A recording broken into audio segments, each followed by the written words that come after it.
welcome back to another episode of the Bo and Luke Show. I'm your co-host, Bo Bravo, and I am joined by my co-host, Luke, the real deal Carrigan. Today, we have a remarkable guest who embodies the true essence of achieving success through hard work, dedication, and a passion for continuous learning. She is a force to be reckoned with in the worlds of career development, supply chain management, project management, you name it. So let's put our hands together. The one and only Olivia Atkin. She is the founder and owner of Achieving Success LLC. She has her own podcast, which is cool. Olivia, welcome to the show. Thank you for having me, and I'm so excited to have some deep, meaningful conversation with you guys.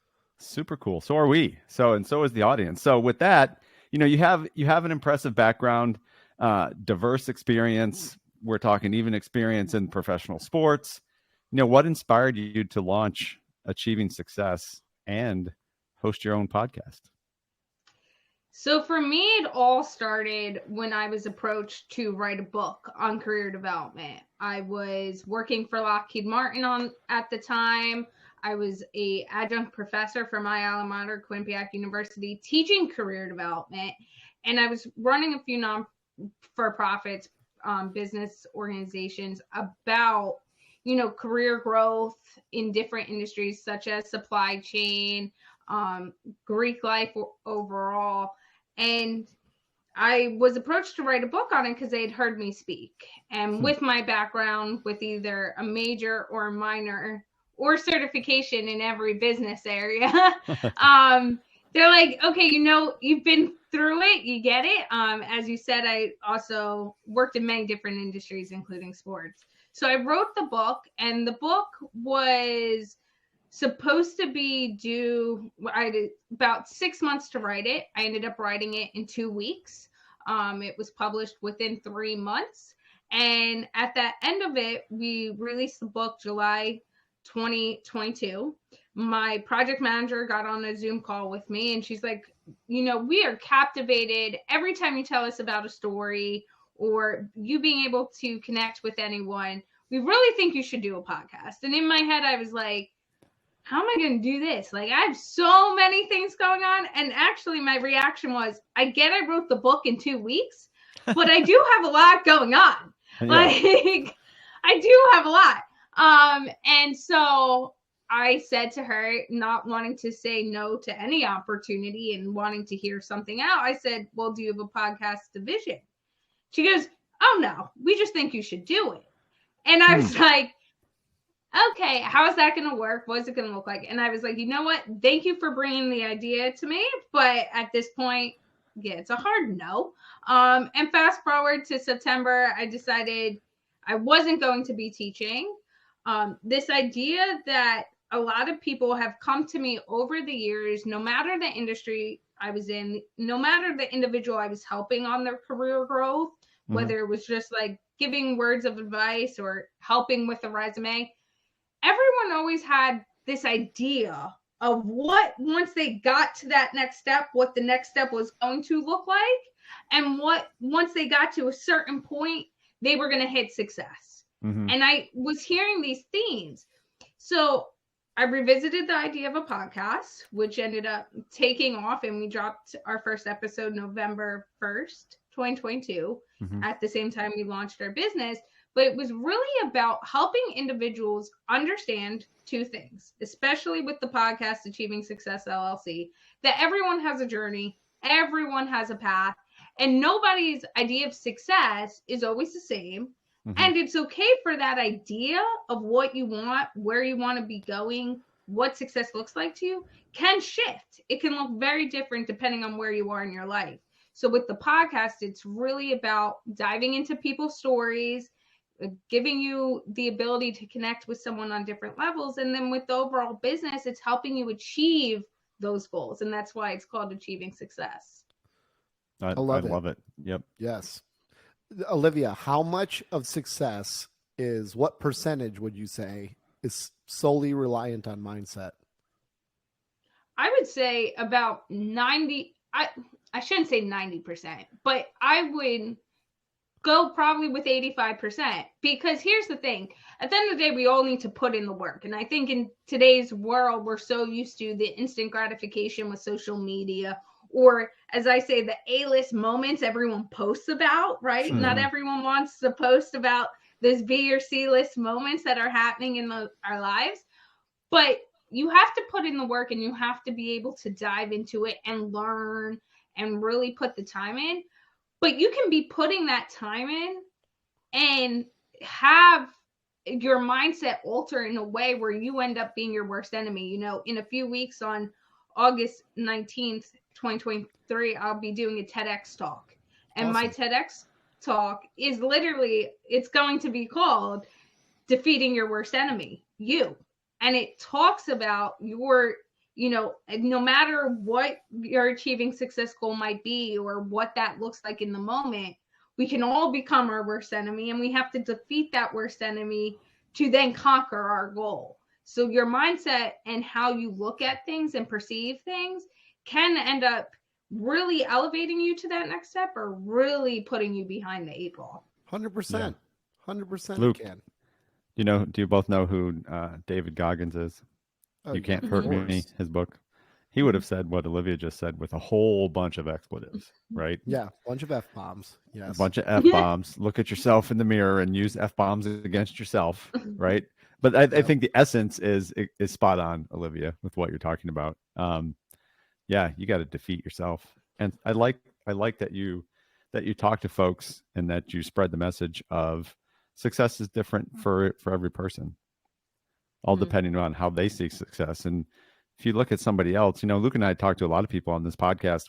We've had, you know, professional athletes, executives, entrepreneurs, real estate investors, you know, and thankfully success to all of them was different too. So yeah, our advice, it sounds like you're preaching the same thing, which is great, is that make sure it applies to you, right? Go after what success looks like for you, and don't let anybody else tell you that's not success, because it's yours. Exactly. And I think that's such a big thing, is we sometimes we need the perception of others to be positive for us to feel like we've been validated. And so what ends up happening at times is we're so focused on how others are going to perceive what we're doing, we get lost in it ourselves.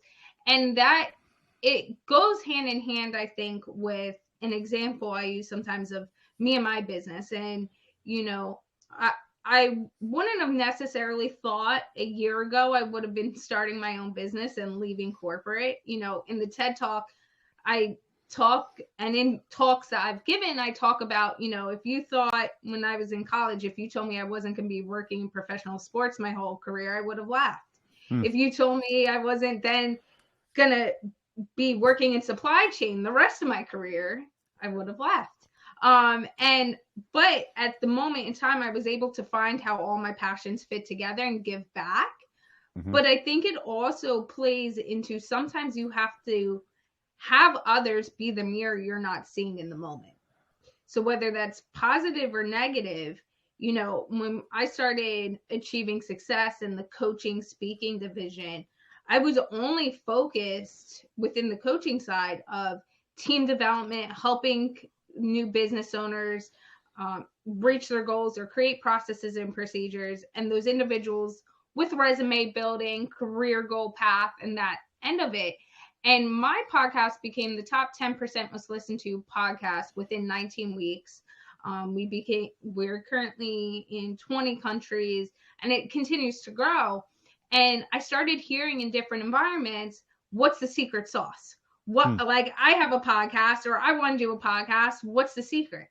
And it was also realizing that people really needed that guidance and help. So now a big part of my coaching is also focused on helping those newer podcasters get off the ground and grow, helping those podcasters who've been in the industry and not seeing the growth they want to see, figure out where the missing pieces are, and helping people understand the amazingness of being a guest on other people's podcasts, or getting them the right fit for their show. So it really becomes sometimes as well the aspect of, you might have an idea of what success looks like in your mind. You might have idea of what you want the outcome to be, but Mhm. sometimes you need others to give you the mirror for you to realize where the shift needs to happen to get there as well. Yep. I've noticed, Olivia, I'd love your take on this. I've just observed that most successful people, and I'm around successful people all the time, like Bo Bravo right here, who's wildly successful. The individuals that are successful is playing offense. They are literally never playing defense. Even when they're playing quote unquote defense, they're still playing offense. They're not going through the motions. And I notice with myself, and now this comes back to mindset, right? There's days we all have. I had 3 days this week where it was back-to-back meetings. I didn't have enough time to go to the bathroom or even eat lunch, right? And the days where I really do well, I'd wake up in the morning, and it's not like a mantra is too strong of a word because I'm more of a simpleton than that. I literally say to myself out loud, I'm going to kick today in its ass. I'm going to be a great coworker. I'm going to be great at my job. I'm going to be a great father. I'm going to be a great husband. Let's go, right? And I clap my hands, and then those meetings that are back to back to back, even though kind of I'm really playing defense, right? Because I'm just trying to get through it. I'm going in just like voraciously trying to make the impact that I can. What I love about it, then it dawned on me, wow, I'm doing this. I'm really just changing my mindset in order to do that. And I truly admire people that have the ability just to play offense all the time. And it's everywhere around us. Look at the NFL. UK, you work for the Giants, right? Yep. Even their defensive players are actually playing offense, because you don't see a defensive player running out there and being like, oh, okay, well, we're just going to make sure they don't score a touchdown. No, these are the guys that are come out there to knock you in your head, right? Or knock you on your butt.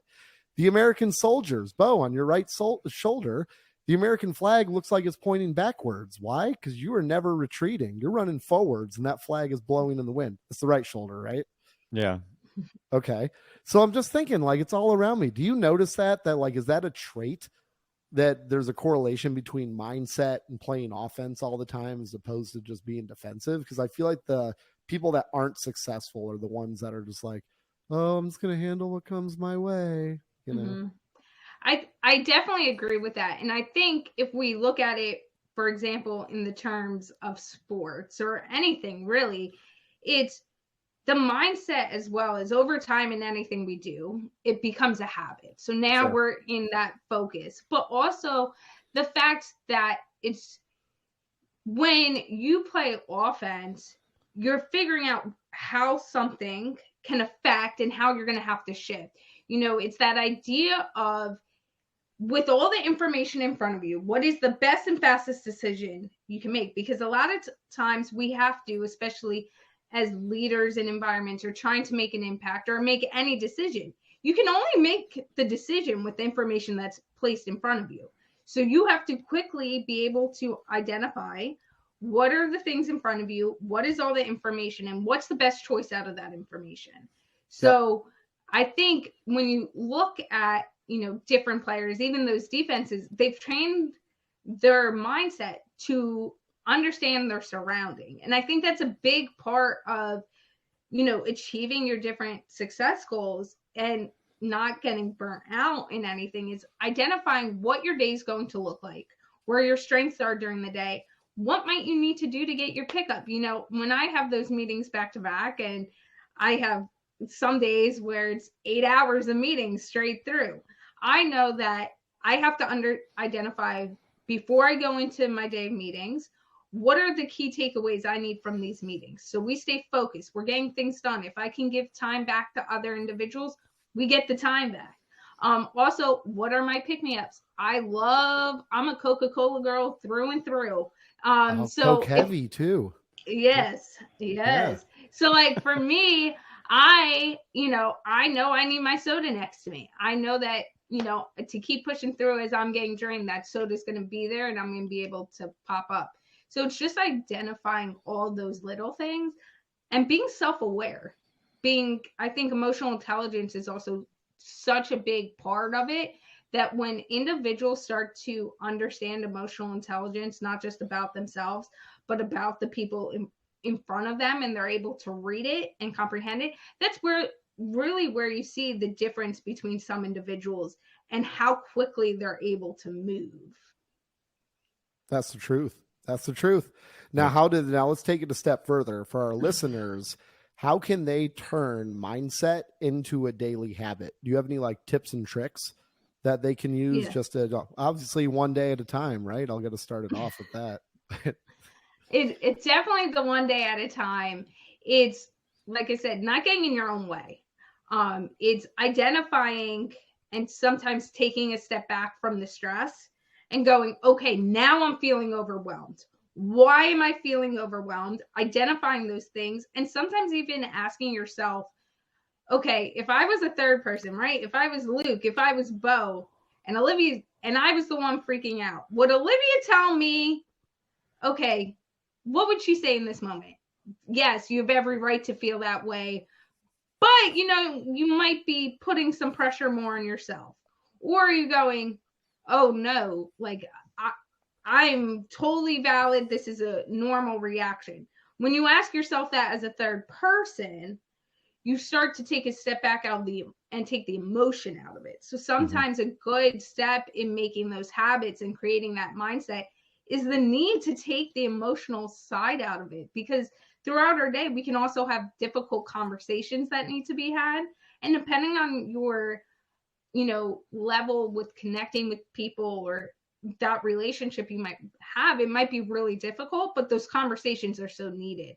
So I think a big part of the mindset aspect of what we're talking about is identifying where emotions need to be put in place and where sometimes they need to be taken out. I think a big thing as well is identifying your own organizational timetable. So when do you succeed in meetings? When is the time of day where you go, okay, if I have 5 meetings back to back and they're 5 hours in length, by the time I get done that 5th meeting, I'm not going to want to do any paperwork. I'm not going to be wanting to do these things. I'm going to be burned out. So now I need to organize that in the beginning of my day so that everything gets the attention I need. Like Luke, you said, being a good father, being a good husband. What does that look like? And how does that work into my schedule? Big part of achieving success, I identify, isn't just the work aspect of achieving your goals. It's the personal aspect. And what does that look like? For me, it's making sure I have time that if something comes up in my personal life with friends or family, that I can devote time they need to that. So if someone texts me, I had a friend text me today, for example, something that was going on and they needed my help on it. And I said, I'm going to be on the Luke and Bo show. Like, I have a show soon. Give me 2 hours. I will get back to you. I will sit down with you and I'll be able to give you full attention. It's identifying those moments and how you want to show up for them. That's just as important. Yeah, I love that. I love that. What a great response. What a great response. Can we rewind for just 1 second? Because you said something I think is super important, even from a leadership perspective, and that when you're making decisions, you can only make a decision based on the information that you have at the moment or the time that you're making the decision, right? And I think too many leaders get caught in the whole, what I call, others probably call it the same, is like it's the double down leadership, where something doesn't go quite right. So you literally double down, add more people, work harder, whatever the case might be, but you failed to take the time to recognize that maybe new information came about as to why something didn't go exactly how you thought it would go, or maybe the decision wasn't the right decision, but not giving yourself the credit that you made the decision based on the information that you had. And when new information comes into play that says, oh, we should have actually gone down the other path, so to speak, that you should give yourself the leeway to even with your people, to say, hey, we have new information, like new things have arisen. We know more now. We need to go down this road, right? And I honestly believe in all the leaders that I've worked with, like the best leaders knew how to do that, how to pivot when new information came in and keep their teams inspired and motivated, versus the feeling like, oh my gosh, I made a huge mistake. I'm not going to let people know I made a big mistake, right? So I got to cover it up by doubling down on the mistake I made. And then then you just go down a rabbit hole like, oh geez, So I thank you for bringing. Yeah, I think everybody's been there, right? And you hear it from people all the time. But, information comes so fast. And I think, Olivia, you pointed it out. I think that's a huge point. Whether it's your career leadership, whatever you're doing, when you're making a decision, you're basing it on information you have available to you. So don't beat yourself up if new information comes along down the road that's going to have you adjust that decision.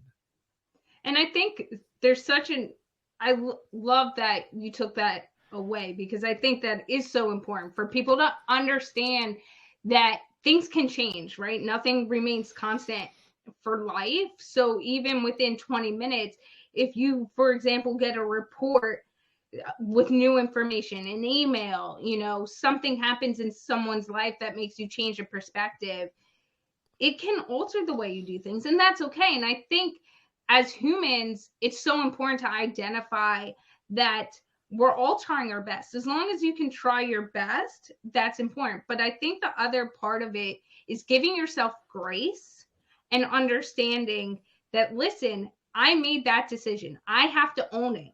You know, throughout my life, I have made great choices that have ended up working out really well. And whether it's personal or professional, some choices I can go, okay, maybe I didn't need to take on that role, or maybe I shouldn't have done this or done that. But there's one thing I think is so important and that I own in telling my story, is that I made those decisions and I've been able to live with them.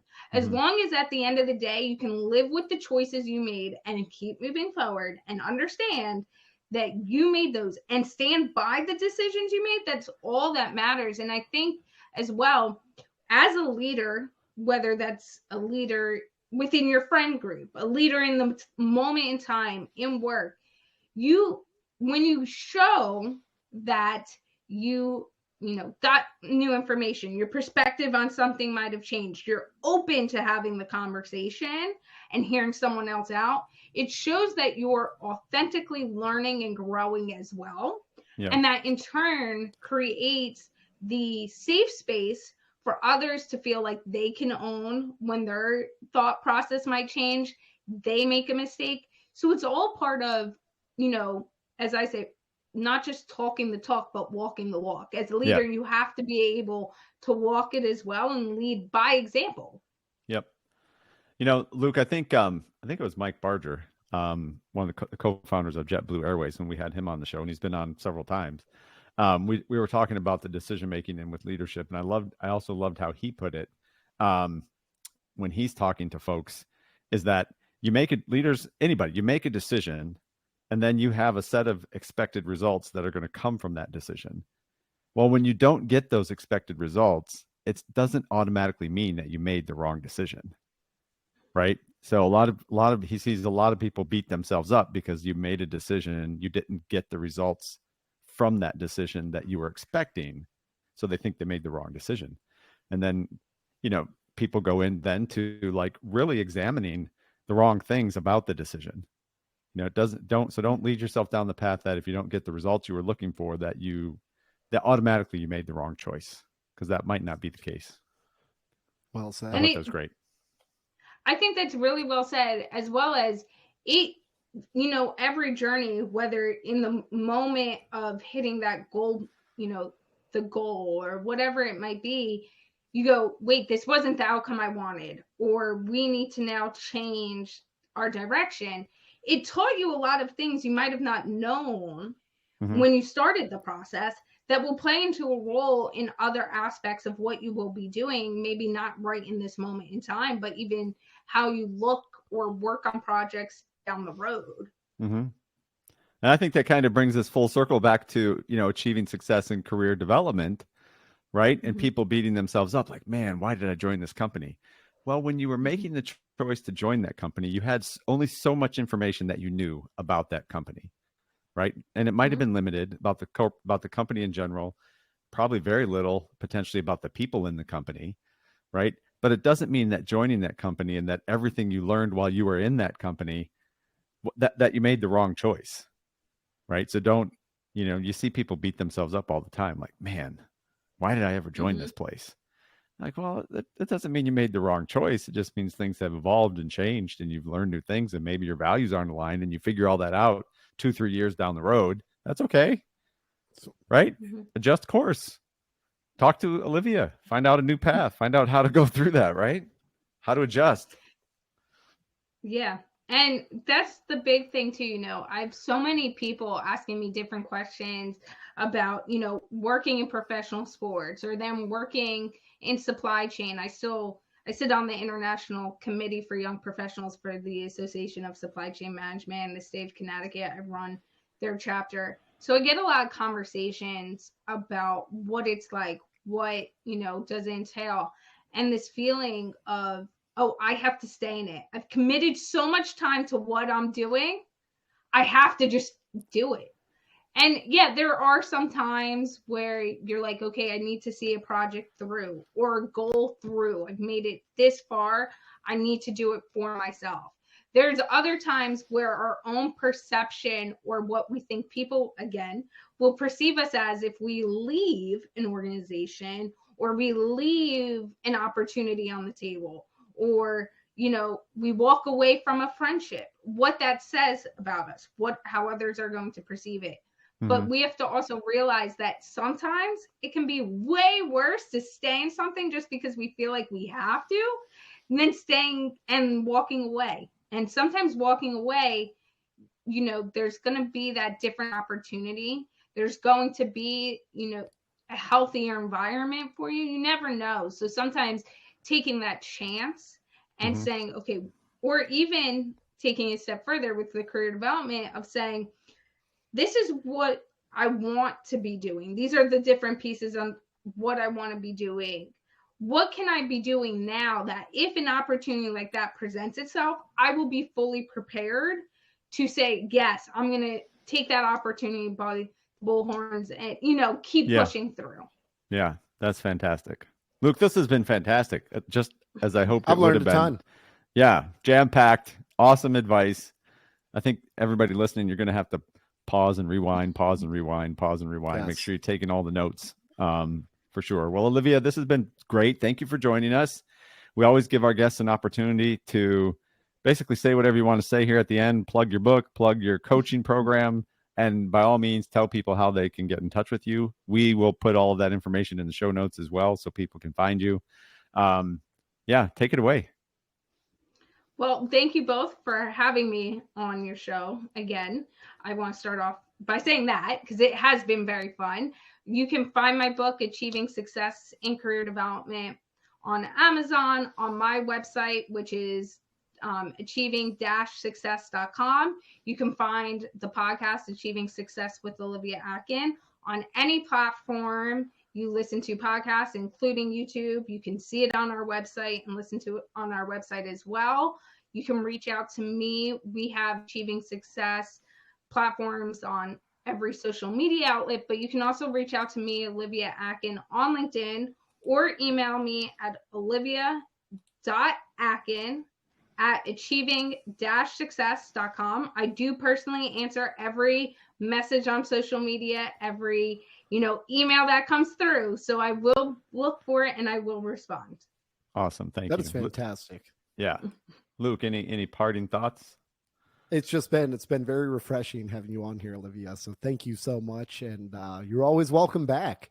So please include us on anything else that you're doing because it's super interesting. And we want to, hopefully keep in touch on our path to success as well. Yeah, for sure. Awesome. Bo and Luke Nation, you've been listening to Olivia Atkin. She is the founder of Achieving Success LLC. Make sure you take her up on her offer, reach out to her, engage on her social media, read her book. And with that, that's a wrap.